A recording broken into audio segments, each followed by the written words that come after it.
Halo teman-teman, salam sehat selalu untuk kita semua, salam sejahtera dengan saya, Bung Ropan. Nanti malam, Timnas U20 kita akan memulai pertandingan perdana di grup F. Ini kualifikasi Piala Asia U20 yang nantinya putaran final akan berlangsung pada tanggal 6 sampai 23 Februari 2025 di Cina sebagai tuan rumah. Kita berada di grup F ini ditargetkan menjadi juara. Ya, ada Maldives yang akan menjadi lawan kita, Maladewa. Kemudian pada tanggal 27 nantinya kita akan bertarung melawan Timur Leste dan tanggal 29 menghadapi pertandingan melawan Yaman. Hanya juara grup, ya, di 10 grup itu melaju ke Cina dan ada 5 tambahan runner up terbaik. Jadi 15 tim ini ditambah dengan tuan rumah Cina lengkap menjadi 16 tim yang akan bertarung di putaran final tahun depan. Karena 4 besar nantinya pada tahun depan di Cina itu akan melaju ke Chili untuk ikut Piala Dunia U20. Ini juga menjadi target bagi Coach Indra Safri dalam membesut Timnas U20 kita untuk bukan saja ke putaran final tapi melihat celah untuk masuk ke 4 besar nantinya dan menuju ke Chili. Semoga ya itu yang menjadi harapan bagi kita semua sebagai pencinta sepak bola tim nasional. Dan Indra Safri sudah mengkonfirmasi ya ketika banyak pertanyaan soal pencoretan Welber Yardim, salah satu gelandang terbaik kita yang tampil memukau ketika di U19 kita bisa menjadi juara di AFF. Kali ini tidak ada ya. Ini menimbulkan banyak pertanyaan ya untuk seorang Welber yang diharapkan bisa menjadi salah satu pemain kunci di lini paling krusial di lini tengah ya. Dan kehadiran dia memang sangat dinantikan. Tapi apa boleh buat, Welber dicoret oleh Coach Indra Safri. Pencoretan itu sudah juga dibilang oleh Indra Safri bahwa bukan keinginannya untuk mencoret Welber. Dia membutuhkan memang pemain ini. Lebih bagus kalau ada Welber. Itu. Tapi Welber itu tidak memberikan konfirmasi terakhir sampai di detik terakhir sebelum menentukan 23 pemain. Indra Safri masih menunggu. Ya. Dan tiket sudah dikirim ke Brazil, Sao Paulo, karena dia bermain di klub Sao Paulo, namun tidak kunjung tiba. Klub Sao Paulo sebenarnya memberikan izin. Ya. Tadinya kan ini menimbulkan bahwa Sao Paulo menahan Welber tidak bisa datang.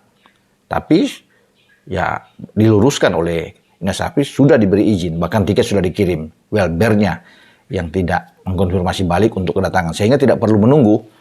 Karena ini bekerja dengan waktu harus ada 23 pemain untuk final list pemain untuk masuk ya ikut di Piala Asia U20 ini. Dan Indra bilang dia tidak berharap banyak untuk mengandalkan 1-2 pemain ya. Ini permainan kolektivitas tim. Jadi tidak akan berharap banyak atau menggantungkan permainan tim terhadap 1-2 pemain, tidak. Semua punya kontribusi yang sama di dalam tim, bekerja sama. Kemenangan ini ya as a team untuk bisa meraih. Saya pikir ya oke juga ya kalau bisa dilihat. Nah, dan ketika juga melihat bahwa kita akan bertarung melawan Maladewa pada malam nanti, Indra juga fokus. Jadi 1-1. Jadi tidak langsung fokus harus menang semua. 1 demi 1 untuk dilalui. Sekarang semua tertuju ke Maladewa. Sebelum ke Timur Leste dan Yaman, itu nanti. Selesaikan dulu misi ini, dituntaskan untuk meraih 3 poin, kemenangan yang sangat dibutuhkan, baru melangkah ke step berikutnya, Timur Leste. Ya. Sekarang semua anak-anak siap tempur. Ya, untuk bagaimana nantinya taktik dan strategi itu urusan bagi Indra Safri. Tapi sudah bisa ditebak, menurut saya ya. Kalau melihat dari apa yang ada saat ini di daftar list itu, Indra akan bermain tetap dengan 3-4-3. Ya, itu menjadi pakem, saya pikir. Kalaupun berubah ada 3-5-2, seperti yang di video saya sebelumnya, tapi 3-4-3 ini, dengan Kadek Arel akan memegang peran penting bersama dengan Iqbal Duyange, Al-Harisi, Buffon di belakang juga akan menjadi ini, walaupun memang ada Sultan Saki yang bisa ditampilkan, atau Mezal yang akan ada, tetapi saya pilih dengan Buffon yang mendampingi Kadek bersama dengan Iqbal.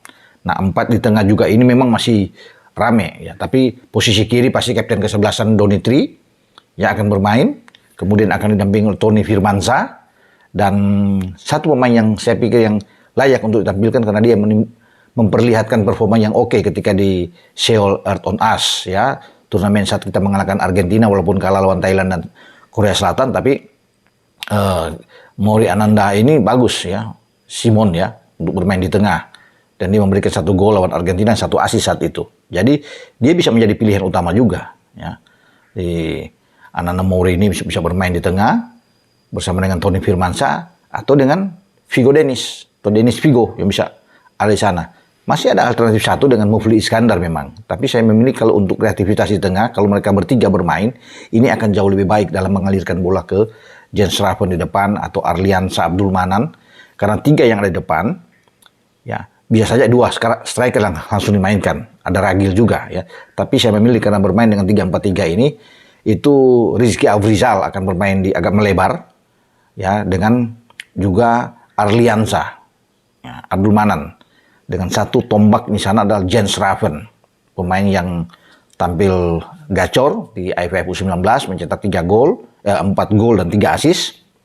Dan dia pasti bagi Indra Shafri akan ditaruh di depan untuk bermain 3-4-3. Jadi dari sayap itu akan banyak serangan datang dari Rizky Afrizal yang akan bergantian ya untuk membuat crossing terhadap Jens Raven bersama dengan Arliansa. Dan 3-3 punya naluri besar dalam hal mencetak gol. Ya. Tinggal di tengah ini, ya kreativitas di tengah tentunya dibutuhkan, harus jalan. Tanpa Welber pun saya rasa memang harus dioptimalkan dengan adanya Dennis Vigo di sana, Tony Firmansyah yang akan bermain dengan Ananda Mori, Simon yang ada di posisi gelandang. Ya, ini yang saya pikir kita akan lihat nantinya pertarungan menghadapi Maladewa malam ini di Stadion Madia. Itu pertandingan 19.30 waktu Indonesia bagian Barat.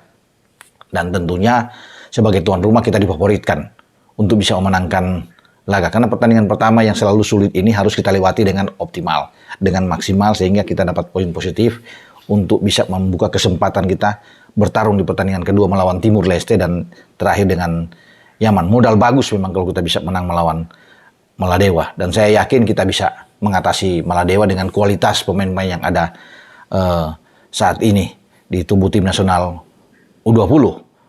Oke, saya berbicara dengan Bung Ropan. Selamat berjuang untuk timnas ya, U20 di perhelatan kualifikasi untuk Piala Asia U20. Ya, semoga kita bisa mendapatkan kemenangan demi kemenangan dan membawa tim Garuda Muda ini melaju ke putaran final di China 6-23 Februari tahun depan. Ciao.